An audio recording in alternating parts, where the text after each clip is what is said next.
I want to begin by talking about the pattern. So this is a turned leaf. This is the underside of the leaf, and this edge right here is supposed to be turned over and overlapping this part of the leaf.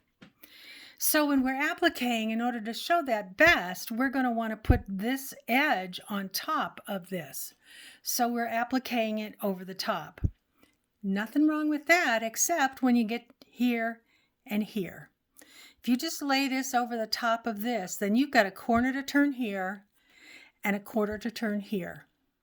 And believe me, having this fabric underneath this edge and underneath this edge creates that corner. It is so sharp that you really don't want to try to turn that corner and make it look good. So how do we get the seam allowance or the edge of the applique to be on top and under at the same time?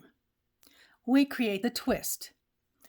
The twist means that at these points here and here, we can reverse the direction of the seam allowance.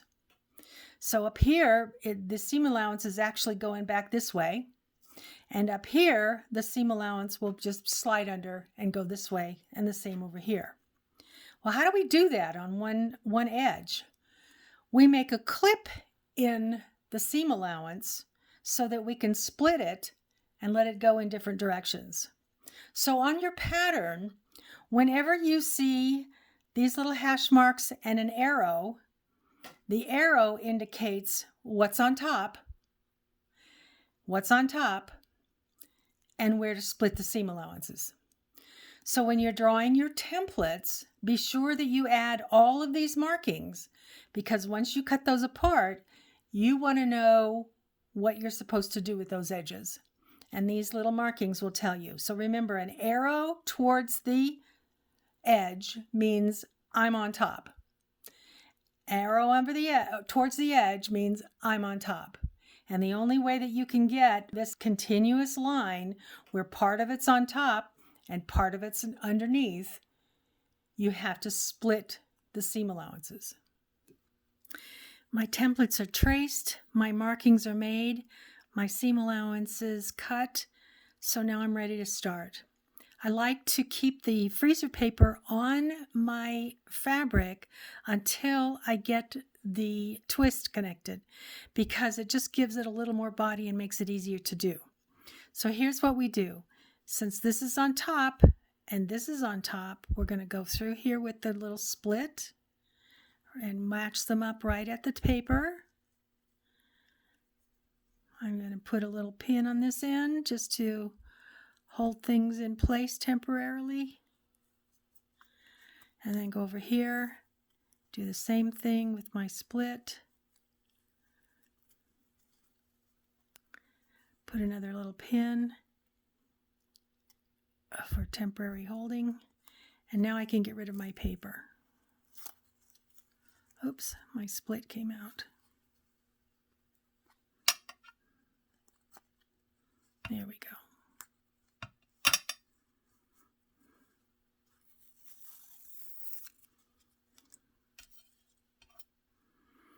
Okay. So I'm going to start with this part right here. And I'm going to do that because I need to stitch from the split. You could technically start here and stitch out and then come back and do it. But since this is the major portion, I want to work on this first. Because I'm right-handed, I'm going to start here, stitch counterclockwise, keeping my thumb perpendicular to the fabric or to the traced line, and my needle will be parallel, and I will end here, and then I will come back and stitch from the edges to outside to the split again. But I want to establish it first because this is the most important part. So first I'm going to bring my needle up from behind so that the knot is in the fold. And then I'm going to just start needle turning. So this part gets turned under till the line disappears, and then the edge gets rolled over the line on the bottom piece, and stitched. By using my thumb to push and my bottom finger to pull, I can make those match nicely and all the lines disappear. If I can't get those lines to disappear, I am in essence enlarging my pieces. And if you've got a lot of pieces that all go together like petals on a rose where they all kind of swirl to the middle, you'll end up with something that doesn't fit at the end. So, and then because of this pushy pulley rolly thing, this is why I don't stitch to a background, because once I get one down, I'm stuck with it.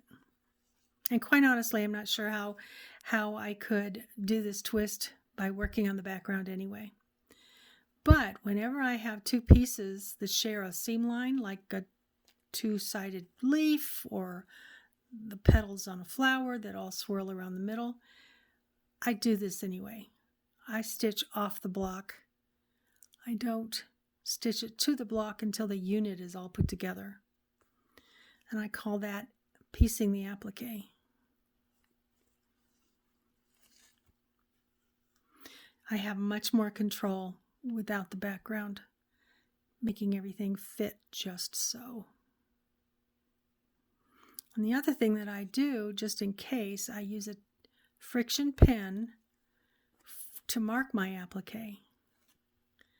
And that way, when the block is all finished and I give it its final press, the heat will make any lines that shadowed through or peeked through disappear.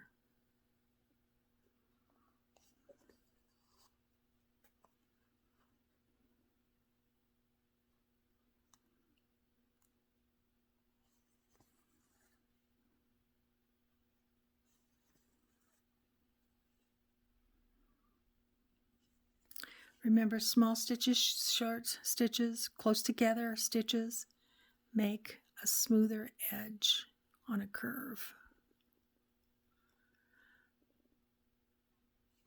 So take your time, there's no hurry.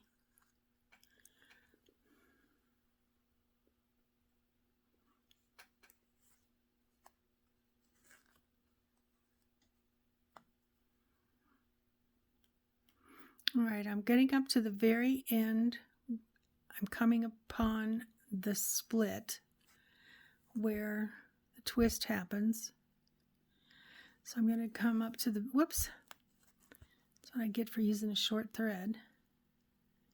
Okay, so I'm taking my last stitch. Now I'm going to have to tie off. So my last stitch, and to tie off, I go another stitch in the same place, but going backwards. Okay. And then I go forward again in the same place. This creates a figure 8, and that creates a knot that won't come out. So then I take my needle into the place where the thread's coming out, travel along the fold, bury the thread, and then using a little tug, I clip the thread and it buries itself inside the applique. So now I can go back and I'll do this side. And to do that, remember this is a gentle curve, so I do need some clips just so that I can turn that under nicely. Okay, so then I simply do the very same thing. Bury my thread behind, turn the seam allowance under, cover the lines best I can.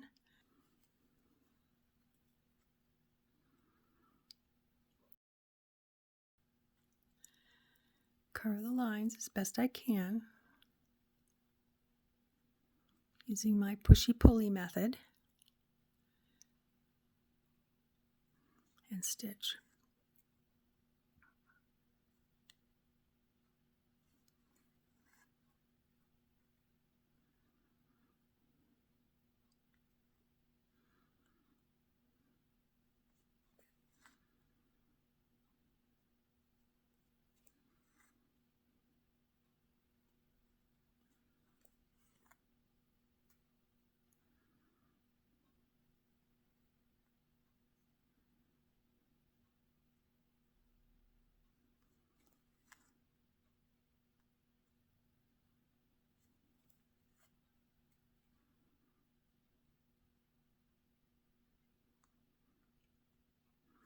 And get right up to the end where that thread, where the line wants to turn. Stop stitching, and then again go back in where I just stitched. Go forward again and bury my tail.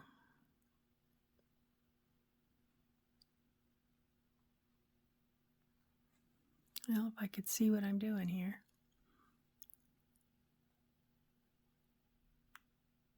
I'm trying to go right in that hole so that the thread disappears.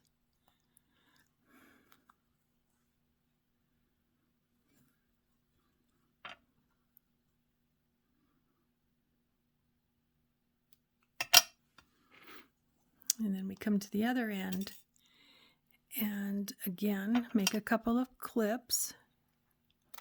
I always wait until after the twist is made to make those clips so I don't get myself confused as to which one is the twist. That's why I leave the freezer paper on until I accomplish that, and I leave the inside curve clipping until I have accomplished my twist, because I'm easily confused.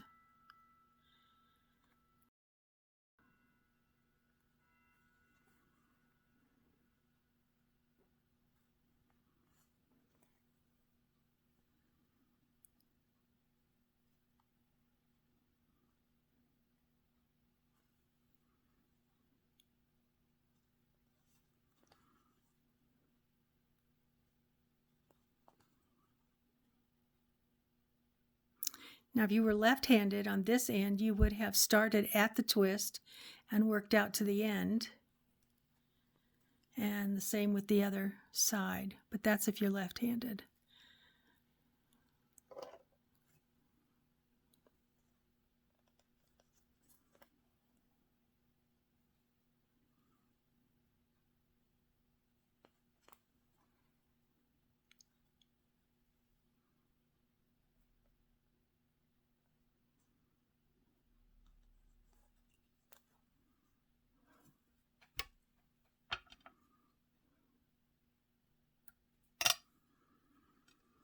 And there you have it.